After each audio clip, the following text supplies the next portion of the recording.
Hello दोस्तों, मैं रश्मि आनंद। मैं पॉलिटिकल साइंस सब्जेक्ट से असिस्टेंट प्रोफेसर हूँ। आज हमारा टॉपिक है पावर, शक्ति।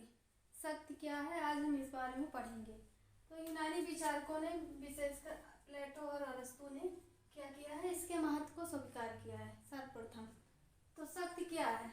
शक्ति दूसरों को प्रभावित करने का तरीका है। आप किस तरह से दूसरों को प्रभावित करते हैं और ज़्यादा से ज़्यादा लोग आपके नियंत्रण में आते हैं। आप अपनी बात मनवा सकते हैं, उनसे ज़्यादा से ज़्यादा लोग को प्रभावित कर सकते हैं, अपने कब्जे में कर सकते हैं। ये सब क्या है? शक्ति है, पावर है। पावर के बल पर ही आप कर सकते हैं इसको। तो जैसे राजनीतिक शक्ति हो गई, आर्थिक सामाजिक शक्ति हो गई, संगठनात्मक शक्ति हो गई, न्यूक्लियर पावर हो गई। जैसे परमाणु शक्ति संपन्न जो देश हैं, वो मतलब जिसके पास जो परमाणु संपन्न देश नहीं है, वो क्या है, उनसे डरते हैं, उन पर हमला नहीं करते हैं, क्योंकि उनके पास पावर है न्यूक्लियर। इसीलिए तो जैसे विभिन्न विचारकों ने मत दिए हैं। जैसे लासबेल महोदय ने कहा है कि शक्ति क्या है, राजनीतिक विज्ञान में शक्ति क्या है, शक्ति का विज्ञान है। राजनीति क्या है, शक्ति का विज्ञान है।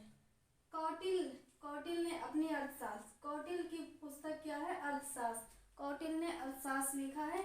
इसमें कहा है कि समाज सांसारिक जीवन का समस्त सामाजिक जीवन का मूल आधार क्या है, दंड, शक्ति है। शक्ति को मौलिक सिद्धांत के रूप में प्रयोग किया है। इसमें किसने किसने स्वीकार किया है? जैसे Max Weber, Catlin, Lasswell, Robson, Morgenthau, Beckham, Merriam और बायस्टेड। इन्होंने क्या किया है कि शक्ति क्या है, मौलिक सिद्धांत है। कैटलिन महोदय ने कहा है राजनीति विज्ञान क्या है, शक्ति का विज्ञान है।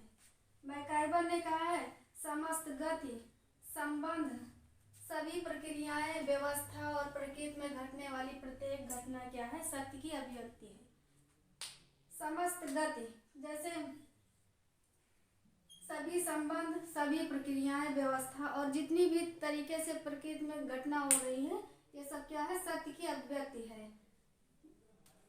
परिभाषाएं जैसे Herbert Goldhamer Edward Shils, Herbert Goldhamer Edward Shils के अनुसार क्या है, शक्ति अपने उद्देश्य की पूर्ति के लिए क्या है, दूसरों को प्रभावित करने का तरीका है। मॉर्गेनथाउ महोदय ने कहा है कि मनुष्य की शक्ति जो दूसरों मनुष्यों के मस्तिष्क और कार्यों के ऊपर हो, कि आप कैसे दूसरों के मस्तिष्क को अपनी बात कैसे दूसरों से मनवा सकते हैं, लोग आपकी तरफ आकर्षित हो। तो मनुष्य की शक्ति जो दूसरों के मस्तिष्क और कार्यों के ऊपर हो। रॉबर्ट बायस्टेड ने कहा है शक्ति बल का प्रयोग करने की योग्यता है, ना कि वास्तविक रूप। शक्ति के प्रकार हैं, विभिन्न प्रकार हैं शक्ति के। जैसे हिंदू धर्म के अनुसार दैवी शक्ति और पार्श्विक शक्ति। दैविक शक्ति क्या हो गई कि जैसे हम धार्मिक रूप से काम करते हैं, जो लोगों के हित में हो गई, वो दैवी शक्ति है। पार्श्विक शक्ति क्या है, जो उत्पीड़न पर आधारित होती है, जो अधार्मिक होती है, ये लोगों के हित में नहीं होती है, उनका नुकसान करती है, तो ये पार्श्विक शक्ति आ गई।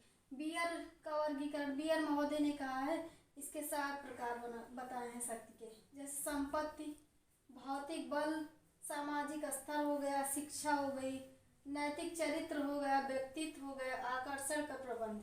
ये बियर महोदय के अनुसार हो गया। रॉबर्ट डहल ने 2 प्रकार के शक्ति बताई, क्या है, उत्पीड़न और सत्ता।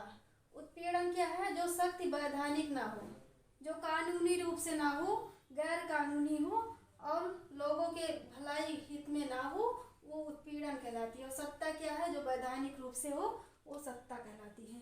तो ये 2 तरीके की शक्ति हो गई रॉबर्ट डहल के अनुसार, उत्पीड़न और सत्ता। मैक्स वेबर ने 3 रूप बताए हैं शक्ति के। क्या, कानूनी या वैधानिक रूप बताया है इन्होंने, परंपरागत और करिश्मावादी। अब शक्ति के स्रोत क्या हैं?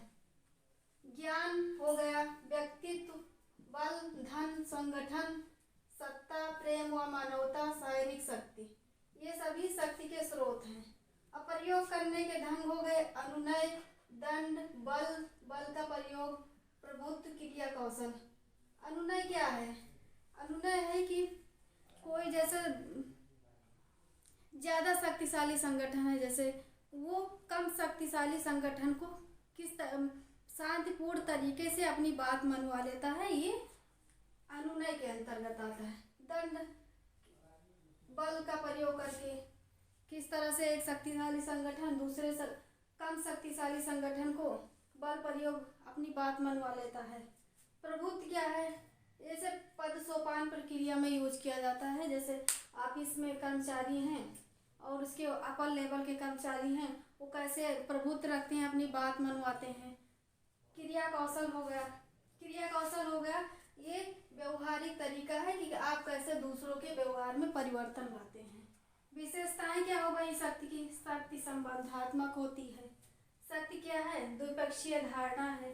शक्ति का संबंध स्थिति से होता है। शक्ति क्या है? शक्ति तभी वैध हो सकती है जब इसके पीछे कुछ मान्यता हो। प्रयोग किसी न किसी उद्देश्य के लिए किया जाता है शक्ति का। शक्ति का स्वरूप सापेक्षित होता है।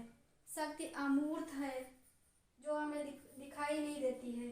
शक्ति का प्रयोग वास्तविक, शक्ति का वाहक अस्पष्ट होता है। तो हमारे ये शक्ति का टॉपिक आज कंप्लीट हुआ। अगर आपको वीडियो पसंद आई हो तो मेरे वीडियो को ज़्यादा से ज़्यादा लाइक शेयर एंड सब्सक्राइब करें। Thank you.